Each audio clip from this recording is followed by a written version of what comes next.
स्वाहा। हम खुद भी कई फॉर्म भर देते हैं जाने अनजाने में, और इनकम पूछता है तो हम डाल देते हैं कम डाल 1 लाख डाल दे। हाँ, एक काम कर, कम डाल, साल का पूछ रहा है, बहुत कम डाल। हेलो एवरीवन, मैं हूं जयेश राजगौर और स्वागत है आप सभी का इस नए इंटरेस्टिंग यूट्यूब वीडियो में।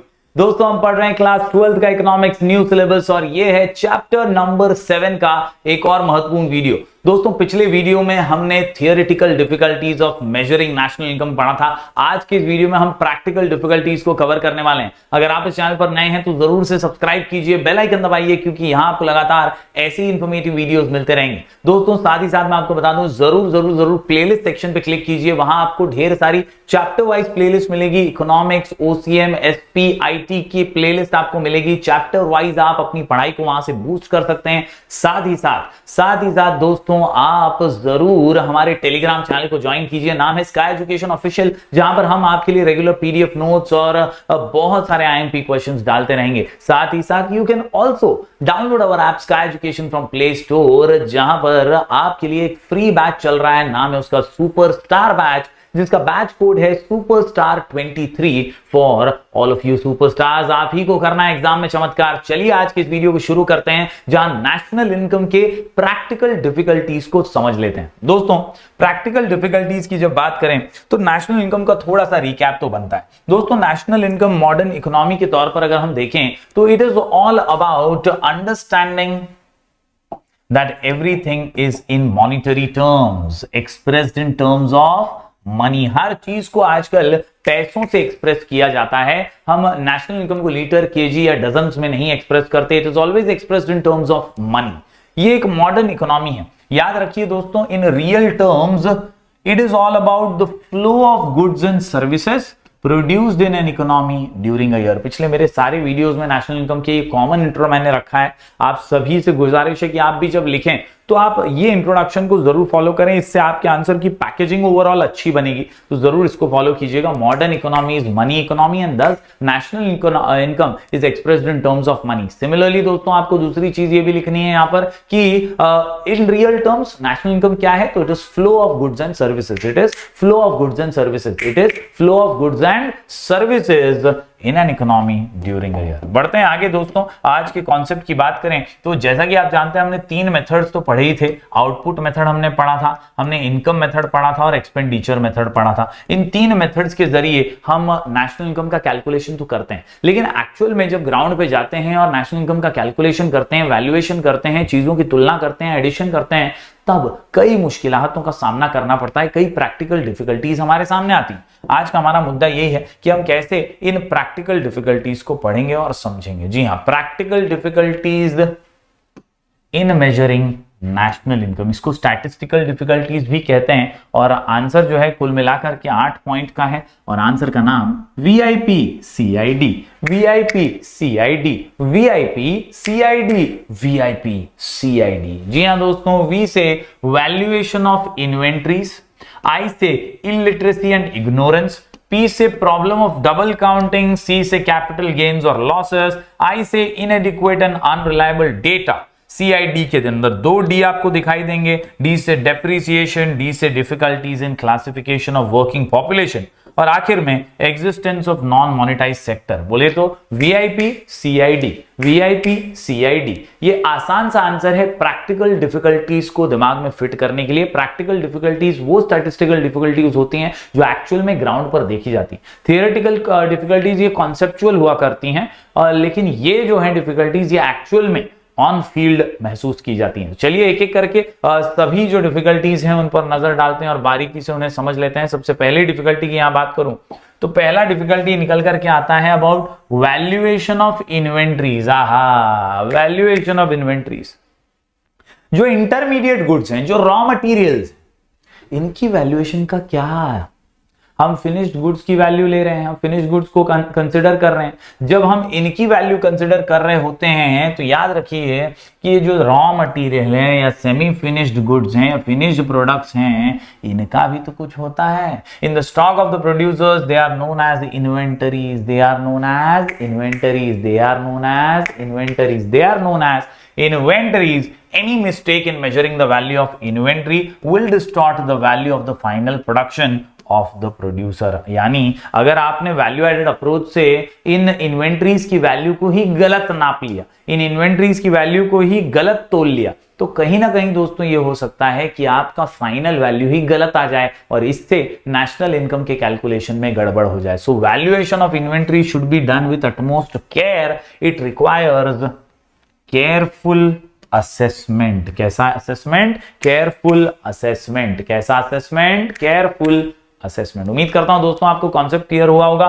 प्रैक्टिकल डिफिकल्टी में सबसे पहली डिफिकल्टी वैल्यूएशन ऑफ इन्वेंट्री। चलिए बढ़ते हैं आगे दोस्तों। अगला पॉइंट जो निकल करके आता है वीआईपी के अंदर आई से, इलिटरेसी एंड इग्नोरेंस। बड़ा ही सिंपल सा पॉइंट है। कई बार हम खुद भी, आपने भी ये महसूस किया होगा, हम खुद भी इग्नोरेंट हो जाते हैं। सरकारी कर्मचारियों को, नेशनल इनकम कैलकुलेट करने वालों को हम सही डेटा ही प्रोवाइड नहीं करते।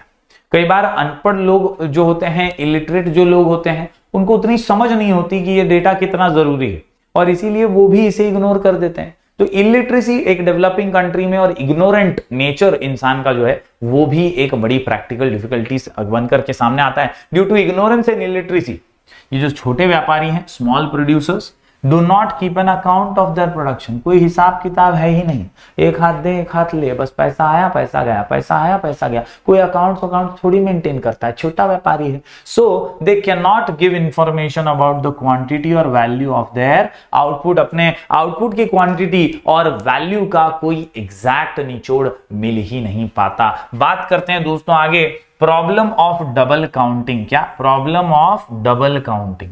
दोस्तों the greatest difficulty in calculating national income is of double counting. सबसे बड़ी प्रॉब्लम है ये।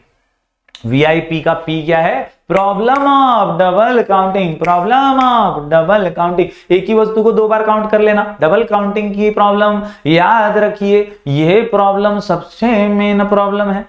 कई बार गड़बड़ा जाते हैं, फाइनल गुड्स को भी काउंट कर लिया, इंटरमीडिएट को भी काउंट कर लिया, स्वाहा। यहां पर आपकी नेशनल इनकम ज्यादा दिख सकती है। It arises from the failure to distinguish properly between a final and an intermediate product. जब आप जो कैलकुलेशन कर रहे हैं और आप परख नहीं पा रहे हैं, आप पहचान नहीं पा रहे हैं कि फाइनल प्रोडक्ट कौन सा, इंटरमीडिएट कौन सा, तो ऐसे में आप गलती कर देते हैं और ये गलती भारी पड़ सकती है, नेशनल इनकम गलत आ सकता है। फॉर एग्जाम्पल, कई लोग आटे को भी जो यूज होता है बेकरी में, उसको इंटरमीडिएट गुड है वहां पर काउंट कर लेते हैं, लेकिन जब हाउस होल्ड में आता है तो फाइनल प्रोडक्ट बन जाता है, वहां पर भी उसको काउंट कर लेते हैं।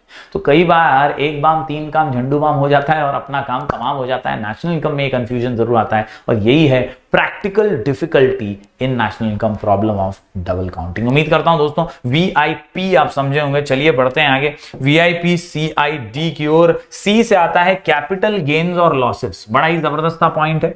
हमने कुछ खरीदा, जैसे कि हमने फ्लैट खरीदा, एक बिल्डिंग के अंदर मस्त हमने एक फ्लैट खरीदा। आज उसकी कीमत थी 25-30 लाख रुपए, 30 लाख रुपए फॉर एग्जांपल, और 5 साल बाद उसकी वैल्यू बढ़ गई। अब वो फ्लैट 40 लाख का हो चुका है, अप्रिसिएशन हो चुका है, मार्केट में भाव बढ़ गया और अपने फ्लैट की कीमत भी ज्यादा बढ़ गई है। दोस्तों ये कैपिटल गेन है। कई बार ऐसा होता है आपने मशीनरी लाई थी, अब मार्केट से वो मशीनरी का डिमांड ही खत्म हो गया, अब आपको जो प्रोडक्शन करना है अलग नई मशीनरी पे करना पड़ेगा, तो मशीनरी खरीदना नुकसान हो गया आपके लिए, लॉस हो गया, कैपिटल लॉस। तो कई बार ये कैपिटल गेन्स और कैपिटल लॉसेस भी एक डिफिकल्टी बनकर के सामने आते हैं। कैपिटल गेन्स और capital loss which accrue to the property owners by increase और decrease in the market value of their capital assets और changes in demand are not included in national income. इन्हें national income में include नहीं किया जाता। क्यों? Because these changes do not result from current economic activities, do not result in current economic activities, do not result from current economic activities। अभी की activity से थोड़ी हुआ है, पहले आपने खरीदा था, पहले का भाव बढ़ा है, तो कैपिटल गेन्स और कैपिटल लॉसेस को इंक्लूड नेशनल इनकम में नहीं करेंगे। वीआईपी सीआईडी के अंदर आई से इनएडिक्वेट अनरिलायबल डेटा, जो डेटा है वो सही है या नहीं इसकी कोई गारंटी नहीं है, स्वाहा। हम खुद भी कई फॉर्म भर देते हैं जाने अनजाने में और इनकम पूछता है तो हम डाल देते हैं कम डाल 1 लाख डाल दे, हाँ एक काम कर कम डाल, साल का पूछ रहा है बहुत कम डाल। हम कभी कभी ये फॉर्म्स जो भरते हैं उसमें सही डेटा डालते ही नहीं। तो नेशनल इनकम का डेटा जो सरकार के पास जा भी रहा है वो सही है कि नहीं, इसकी कोई गारंटी नहीं है। अनरिलायबल और इनएडिक्वेट यानी कम डेटा है। Adequate and correct data is necessary, बहुत जरूरी होता है। On production and cost data relating to crops, crop से रिलेटेड, फिशरीज से रिलेटेड, एनिमल हस्बेंड्री से रिलेटेड, फॉरेस्ट्री से रिलेटेड, फिर वो कंस्ट्रक्शन वर्कर्स की पगार हो उससे रिलेटेड या स्मॉल एंटरप्राइजेस से रिलेटेड, अलग अलग चीजों से रिलेटेड जो डेटा होना चाहिए वो सही और एक्यूरेट होना चाहिए, लेकिन नहीं हो पाता है। They are not available in developing country, हमारे जैसे डेवलपिंग कंट्री में अवेलेबल नहीं है। Besides this data on earned incomes, consumption and investment expenditure of rural and urban population are also not available. This does not reveal the actual size of national income. इससे हमें inadequate और unreliable data से कई बार हमें actual हमारी national income कितनी है वो नहीं पता चल पाता और प्रॉब्लम हो जाता है। दोस्तों उम्मीद करता हूं VIP CID का आपको आई भी समझ में आ गया होगा। दोस्तों आखिरी 2 पॉइंट्स अगर मैं यहां पर बताऊं डी से जो आते हैं वो है डी से डेप्रीसिएशन। इसके तो भैया बात ही ऐसी है कि डेप्रीसिएशन का कोई एग्जैक्ट जो है ना मेथड ही फिक्स नहीं है, कोई स्टैंडर्ड जो है वो रेट ही फिक्स नहीं है। हर कोई अपने अपने हिसाब से कैलकुलेशन करता है, हर कोई अपने अपने हिसाब से डेप्रीसिएशन की वैल्यूएशन करता है। That is why my dear students depreciation refers to wear and tear of capital asset. क्या? Wear and tear of capital asset due to their use in the process of production, due to their use in the process of production. There are no uniform, common or accepted standard rates of depreciation applicable to various capital asset. यानी हर कोई अगर अलग अलग amount of depreciation निकालेगा तो कैसा चलेगा? कोई स्टैंडर्ड रेट होना चाहिए। ये स्टैंडर्ड रेट होगा तभी तो खास तौर पर से नेशनल इनकम हमें स्टैंडर्डाइज्ड तरीके से पता चल पाएगी। लेकिन स्टैंडर्ड रेट्स ना होना, कॉमन रेट्स ना होना, एक्सेप्टेड स्टैंडर्ड्स ना होना, ये बहुत ज्यादा प्रॉब्लम क्रिएट करता है and makes it difficult to make correct deductions of depreciation. तो हम करेक्ट डिडक्शन डेप्रीसिएशन का नहीं कर पाते क्योंकि कोई स्टैंडर्ड रेट नहीं मिल पाता। उम्मीद करता हूं दोस्तों आपको ये पॉइंट समझा होगा। अगले पॉइंट की बात करें तो difficulties in classification of working population. क्या? क्लासिफिकेशन ऑफ वर्किंग पॉपुलेशन बहुत डिफिकल्ट है। किसान जो है वो सीजन में खेती कर रहा है, रेनी सीजन, मानसून सीजन के टाइम पे, लेकिन जब मानसून सीजन नहीं है तब क्या करता है? तब भी तो कुछ काम करता होगा। Animal husbandry, dairy products, dairy farming, कुछ ना कुछ हॉर्टिकल्चर वगैरह अलग अलग काम किसान भी करता होगा पेट पालने के लिए, उससे भी तो उसकी इनकम आती होगी। वो इनकम तो बताता ही नहीं है ना? ऐसा कई लोग करते हैं भाई, कोई अलग अलग चीजों से पैसे कमा रहा है, 4-5 सोर्सेस ऑफ इनकम है, कई सोर्सेज ऑफ इनकम पता ही नहीं चल पाती, कुछ ही का हिसाब रहता है। And that is why difficult है classification of working population in India. Working population is not clearly defined. For instance, farmers in India are not engaged in agriculture around the year. Obviously, in off season, they engage themselves in alternative occupation. ते काहीतरी करत असतील ना, म्हणजे जेव्हा ते शेती नाही करत तेव्हा काय करत असतील? काहीतरी उद्योग करत असतील. In such a case, it is very difficult to identify their incomes from a particular occupation. समझ रहे हो कि नहीं? तो इस प्रकार से दोस्तों कई लोगों की अलग अलग इनकम्स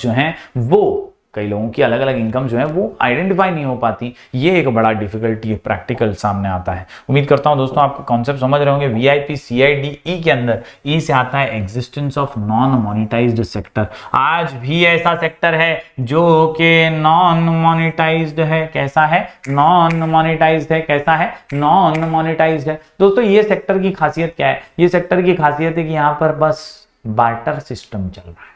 क्या चल रहा है? Barter system. उसने मुझसे कुछ लिया, मैंने उसको कुछ दे दिया, काम फिट, मामला hit, answer super hit.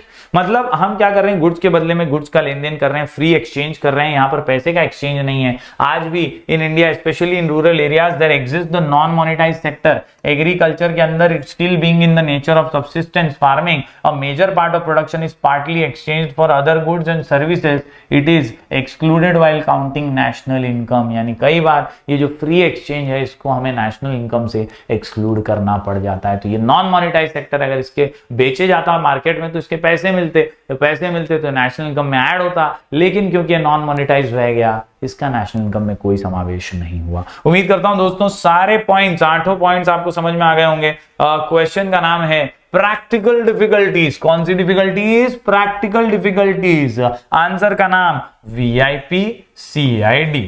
VIP CID, अरे VIP, CID, V से वैल्यूएशन ऑफ इन्वेंट्रीज, I से इलिटरेसी एंड इग्नोरेंस, P से problem of double counting, CID के अंदर C से कैपिटल गेन और लॉसेस, I से इनएडिक्वेट एंड अनरिलायबल डेटा और D से 2 पॉइंट्स हैं डेप्रिसिएशन और difficulties in classification of working population, E से existence of non monetized sector. उम्मीद करता हूं दोस्तों पूरा का पूरा आंसर आपको समझ में आया होगा। VIP, CID, VIP, CID। उम्मीद करता हूं आप लिख करके जरूर इसको प्रैक्टिस करेंगे। कोई भी डाउट हो तो मैं आपको इंस्टाग्राम पे मिल जाऊंगा, मेरा आईडी है राजगुरु जयेश वी। हम ऐसे ही वीडियोस लगातार आपके लिए बनाते रहेंगे, जरूर अपना प्यार बरकरार रखिए। सबसे इंपॉर्टेंट चीज, जो फ्री बैच है हमारे ऐप पे सुपरस्टार बैच, उससे जरूर जुड़िएगा। कोड है सुपरस्टार 23। आपको करना क्या है, आपको बस हमारा ऐप डाउनलोड करना है, sky education. Sky education app play store से डाउनलोड कर लीजिए। वो डाउनलोड करने के बाद आप बैचेस में जाइए, बैचेस में जाकर के सुपरस्टार बैच पे क्लिक कीजिए। वहां आपको बैच कोड मांगेगा, आप ये कोड डालिए सुपरस्टार 23 और रिक्वेस्ट सेंड कर दीजिए। कुछ ही टाइम में आपकी रिक्वेस्ट एक्सेप्ट हो जाएगी और आप उस बैच में फ्री वीडियो लेक्चर्स देख पाएंगे, नोटिफिकेशंस आपको मिलेंगे, अलग अलग PDF नोट्स और IMP भी उसमें आते रहते हैं। तो जरूर जरूर जरूर इस बैच से जुड़िए, एब्सोल्युटली फ्री बैच है आप सभी के लिए। तो हम ऐसे ही वीडियोस आपके लिए लगातार लेकर आते रहेंगे। अपना प्यार बरकरार रखिए, मिलेंगे फिर एक बार कुछ और नए वीडियोस के साथ। तब तक के लिए do like, share and subscribe.